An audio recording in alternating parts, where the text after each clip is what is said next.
Сильные морозы в Коми продержатся до конца рабочей недели. Особенно холодную погоду синоптики обещают в среду. Температура воздуха ночами будет опускаться до минус 37, а в Воркуте, возможно, и до минус 48. С наступлением холодов значительно увеличилось количество пожаров, связанных с неправильной эксплуатацией печей и электрооборудования. О том, как жители Коми переносят морозы, Евгений Ракин. Екатерина Панарина специально приехала в Ильгар, чтобы подобрать валенки для своего правнука. Это, говорит, лучшая обувь при таких морозах. И пора для нее наступила. Даже днем в Сыктывкаре минус 30. Правда, мальчик наотрез отказался примерять их. Впрочем, покупательница уверена, привыкнет и обязательно будет носить. Я хотела серенький, потому что он мальчик, думаю, серый, он мужчина был. А он, видишь, выбрали, видишь, какие. Чтобы светилось там, что там, с чем? С чем мы там? С отражателем, чтобы его видно было, куда побежал. Вот так. Дороже, но будет эффектно, будем знать, куда он побежал.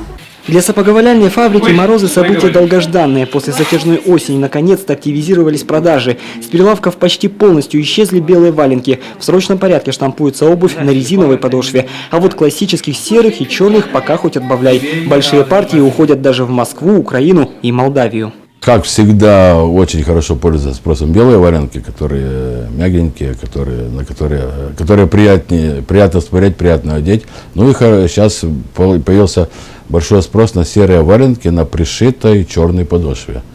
По прогнозам синоптиков, морозная погода в Коми продержится еще несколько дней. Это влияние арктического воздуха, который пришел к нам с Северного Ледовитого океана. Пик холодов наступит в среду, так что в ближайшую неделю старые добрые валенки будут точно в фаворе. Самая низкая температура сегодня зафиксирована на севере Индинского района в местечке Кожемрудник, минус 44 градуса. Мы ожидаем, что морозы еще будут усиливаться, и пик морозов придется на среду. Температура воздуха повсеместно будет понижаться до минус 35-40 градусов, на востоке до минус 40-45, и наиболее низкие морозы ожидаются на северо-востоке в традиционных местах минус 43-48 градусов. В морозы, как правило, у экстренных служб хлопот прибавляется, однако в столичной скорой отмечают, ажиотажа по поводу обморожений нет. С начала года с таким диагнозом госпитализировано 16 человек. Преимущественно это представители асоциальных слоев населения. Мы видим такую статистику с 19 декабря 2013 года. По сегодняшний день у нас только 24 обратившихся, включая и теплые дни, которые там были с оттепелями, и включая морозы. Вот за вчерашний день обслужено 3 человек с холодовой травмой. До этого по 1 человеку несколько дней подряд. Так что не очень много. Быть может, иммунитет к холоду у северян заложен уже в генах. Тем не менее, беспечное отношение к собственному здоровью до добра не доведет. Лучше заранее предостеречься, одеться как надо, да и вести себя правильно на морозе. Одеваться нужно как капуста. Прослойки воздуха между слоями одежды отлично удерживают тепло.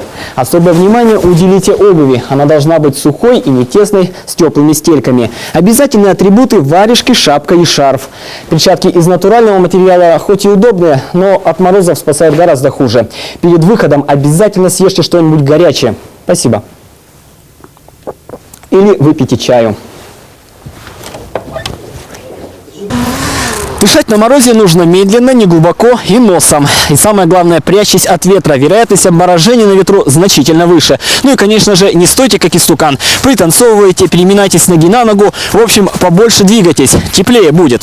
Но если с обморожениями ситуация более-менее благоприятная, то количество возгораний, напротив, с холодами увеличилось. Только за последние 4 дня зафиксировано 23 пожара. А в селе Старожевск Кировского района и в деревне Аким Сосногорского района в минувшую субботу в огне погибло 2 человека. Причина пожаров, повлиявшая на возникновение пожара и гибель людей, это неисправное печное отопление. И это же подтверждает статистика. Из 23 пожаров, 9 пожаров, это 43%, это пожары, произошедшие по причине нарушения правил пожарной безопасности при эксплуатации печей. 7 пожаров произошли по причине нарушения правил пожарной безопасности при эксплуатации электрооборудования. По прогнозам синоптиков, уже во второй половине недели под влиянием североатлантического циклона холода начнут отступать к нашим соседям, в Кировскую область. Ожидается, что температура в регионе в среднем повысится на 10-15 градусов. Впрочем, это не повод расслабляться. Впереди еще февраль. Евгений Ракин, Константин Куратов, Алексей Паршуков, Иван Богомолов, Павел Фетисов, телеканал Юрган.